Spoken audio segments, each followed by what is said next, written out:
Bird story time. Oh, fuck's sake. The bird story.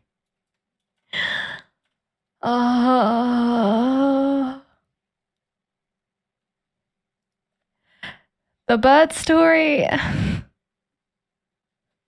Alright, you know what? If we get more than 10 smiles in chat, I'll tell the bird story. 10 smiles? 10 smiles and I'll tell it. 1, 2, 3, 4, 5, 6, 7. Slow down. Slow down. Slow. Oh god. Okay, well I can say that's at least more than 3. That's at least more than 3, right? I don't know if it's 10, but it's more than 3.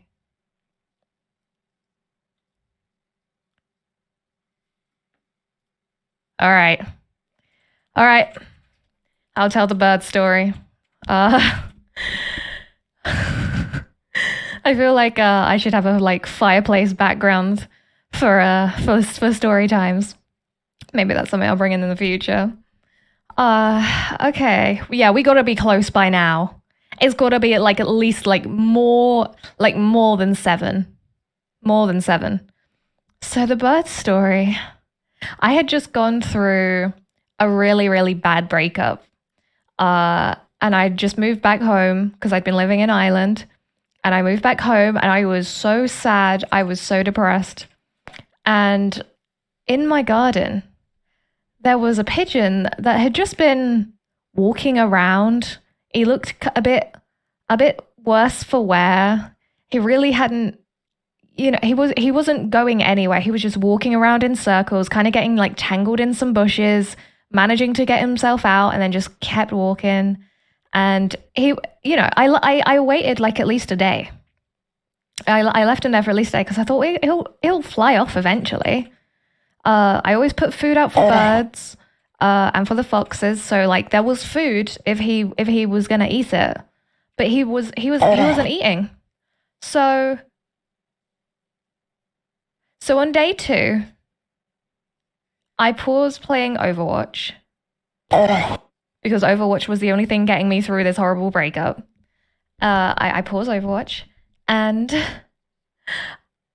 I speak to my mum and we decide maybe it's time to do something. And so I also call my dad on the phone, and he was like, I was like, do I just call like RSPCA?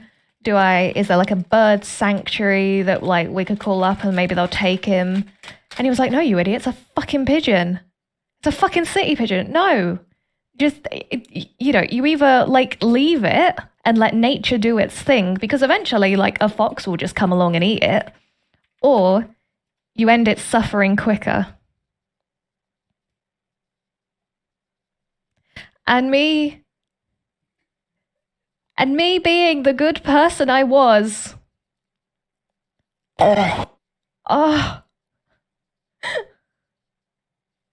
Me being the good person. Yeah, exactly, with the neighbor's cat. Like, I have a cat as well. She has no body. Oh, fuck. Oh, fuck. Oh, fuck. Oh, fuck. Don't look at that. That wasn't real. That wasn't real. Me being the good person that I was, I decided I will help put it out of its misery. And, you know how they say the road to hell is paved with good intentions? This is like this is one of those, like, biblical stories. So I got a tea towel.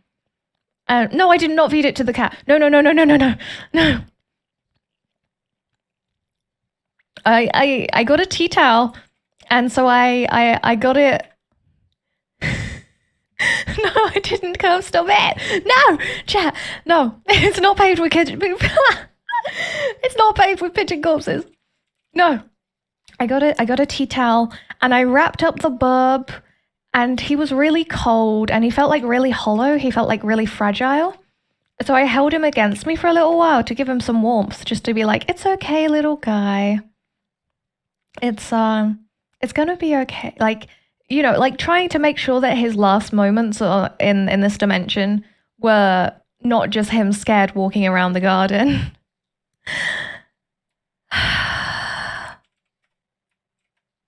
I did it for 5 minutes. And then my dad was like, what the fuck are you doing? It's a pigeon. It's probably got all sorts of fucking diseases. Put the fucking pigeon down. And so I got the shovel and I took him down the side of the house.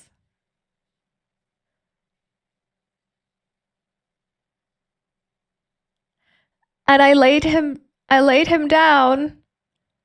But the critical error is I didn't have anything other than a shovel. The critical error I made was I put it on grass. I you know, he was still wrapped up in this like tea towel, and I put the tea towel over his face so he wouldn't see it, right? Because I didn't want him to be scared. And I laid him down on the grass, and I didn't want to like behead him with the shovel, so we just started hitting him. And I just thought, you know, maybe one hit and he'll like be knocked out, and then like another hit or two, and he'll be gone, and that's it. I hit it like 5 times, and then I peeled back the tea towel, and it was still alive, and it was just looking at me like, how could you do this?